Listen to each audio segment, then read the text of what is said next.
चोर हो माँ, तुमने मेरी पत्नी के गहने चुराए हैं। रुबीना रसोई घर में अपने पति सोहन के लिए चाय बनाने जा रही थी। तभी डोरबेल बजी और वो दरवाज़ा खोलने चली गई। जब दरवाज़ा खुला तो सामने बेटे और बहू खड़े थे। रुबीना उनको देख थोड़ा आश्चर्यचकित हुई। बेटे और बहू ने नमस्ते कहा तो उन्होंने जवाब देते हुए दरवाजे से हट उनको अंदर आने का बोला। वो पति के कमरे में गई।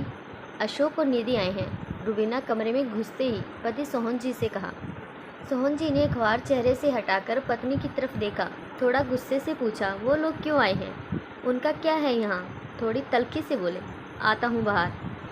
क्यों गुस्सा कर रहे हो, जाने दो, आपके बेटा बहू।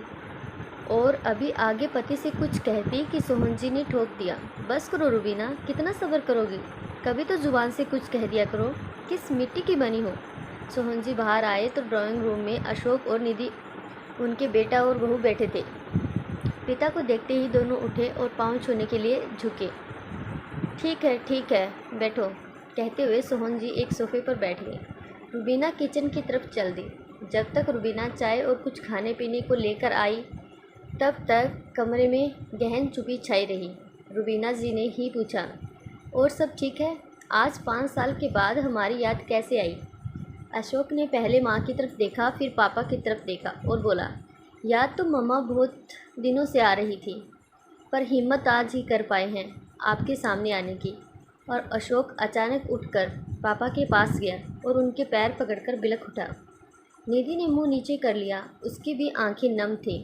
सोहन जी ने कुछ नहीं कहा। रुबीना की आंखों में आश्चर्य था। कुछ पूछती कि अशोक की आवाज़ आई, पापा थैंक यू। शब्द बहुत छोटा है, पर आज आपकी वजह से ही मैं सर उठाकर सबका सामना कर पा रहा हूँ। अगर आपने वक्त पर हमारी सहायता ना की होती, 35 लाख ना दिए होते तो पापा आज मैं जेल में होता।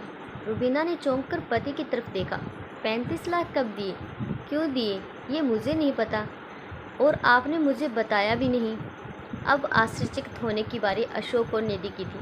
सोहन जी की आवाज़ आई, हाँ नहीं बताया, क्योंकि तुम तब तनाव में आ जाती जब तुम्हें ये बताता कि हमारे इस साहिबजादे ने लाखों रुपए लोन लिया था एक फाइनेंस कंपनी से, जिसे ये चुका नहीं पाया और कंपनी ने इस पर केस कर दिया था, तो मैंने वो चुका दिया बस। नहीं पापा, बस नहीं, आपको नहीं पता आपने हमारे लिए क्या किया है। जब सब ने हमारी सहायता करने से मना कर दिया, तब आपने ही बिना कुछ जताए हमें इस मुसीबत से निकाला। मैं और निधि आज उसी के लिए आपके पास आए हैं। हम दोनों ने आपके साथ जो किया उसके बाद भी आपने हमारी सहायता की, वो हमारा सर झुकाने के लिए काफ़ी है। हम माफ़ी मांगने आए हैं। आप दोनों प्लीज़ हमें माफ़ कर दें। जो हुआ उसे भूल जाएं। आगे से ऐसी गलती फिर नहीं होगी। हम फिर इकट्ठे रहेंगे। आपको शिकायत का कोई मौका नहीं मिलेगा। अब सोहन जी ने हाथ उठाकर अशोक को इशारा किया, नहीं, माफ़ तो मैं तुम्हें मरते दम तक नहीं करूँगा।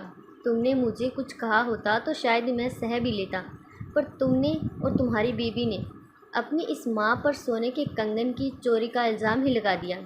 तुम भूल गए थे, तुम्हारी इसी माँ ने तुम्हारी बुआ के लिए अपना सारा सोना तुम्हारे दादा दादी के हाथ में रख दिया था कि घर की इज्जत का सवाल है, सोना तो ज़िंदगी में कभी भी बन जाएगा, पर आपकी पगड़ी मैं उछलने नहीं दूँगी।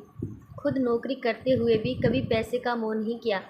तुम्हारी पढ़ाई लिखाई, तुम्हारे करियर को बनाने के लिए उसने क्या क्या नहीं किया, मुझसे पूछो। और तुमने अपनी माँ को ही चोर बना दिया। तुम्हारी बीवी ने तुम्हारी माँ की अलमारी की तलाशी तक ली और तुम उसका साथ भी दे रहे थे तलाशी में। तुमसे एक बार भी विरोध में कुछ कहा नहीं गया। इसका अर्थ तो ये था ना कि तुम्हें भी लगता था कि तुम्हारी माँ ऐसा कर सकती है। और बाद में वो कंगन इसी निधि की अलमारी के नीचे से मिला तो बड़े आराम से कह दिया, सॉरी, कभी कभी ऐसा हो जाता है। वो माँ थी तुम्हारी, तुमने ऐसा सोचा भी कैसे? तुमने तो वही किया जो तुम्हारी पत्नी ने करवाया। तुम्हारी पत्नी तो किसी और के पेट की थी, लेकिन तुम तो हमारे अपने थे ना। माँ को रुसवा करने में तो तुमने कोई कसर नहीं छोड़ी। ये बात तो मैं ऊपर जाने पर भी नहीं भूलूंगा, और माफ़ी तो बहुत दूर की बात है। मैं तो तुम दोनों की शक्ल भी नहीं देखना चाहता। साथ रहना तो भूल ही जाओ। आज मुझे मेरा ईश्वर भी आकर कहेगा ना कि इन्हें माफ़ कर दें, तो मैं उसे भी मना कर दूंगा। इस देवी का अपमान मेरे स्वाभिमान पर एक चोट है।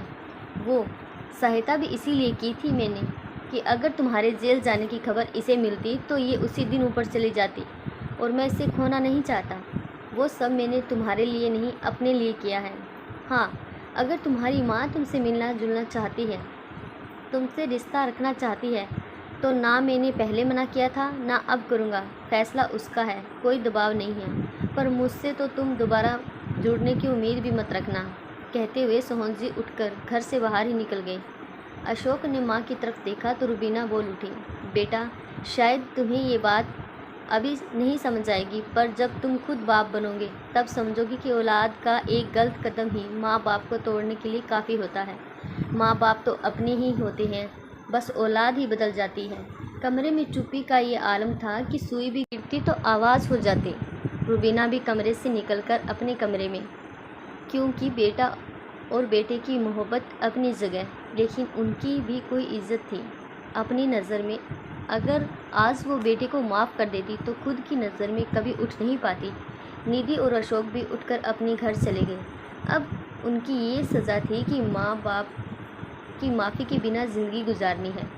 बच्चों को अपने माँ बाप को कुछ कहते हुए सोचना चाहिए। जो माँ हमें हर धूप छाँव से बचाती है, हम उसे चोर कैसे बना सकते हैं? हमें खुद से शर्म आनी चाहिए। कैसे हम अपनी माँ को ऐसा बोल सकते हैं?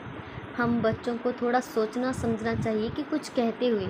माँ बाप वो हस्ती है जो कभी अपने बच्चों का बुरा नहीं चाहती है, तो हम बच्चे कैसे माँ बाप के लिए अपशब्द इस्तेमाल कर लेते हैं। आशा करती हूँ आपको ये कहानी अच्छी लगी हो। ऐसी ही पारिवारिक कहानियाँ रोज़ सुनने के लिए प्लीज़ इस चैनल को सब्सक्राइब ज़रूर कर लीजिएगा।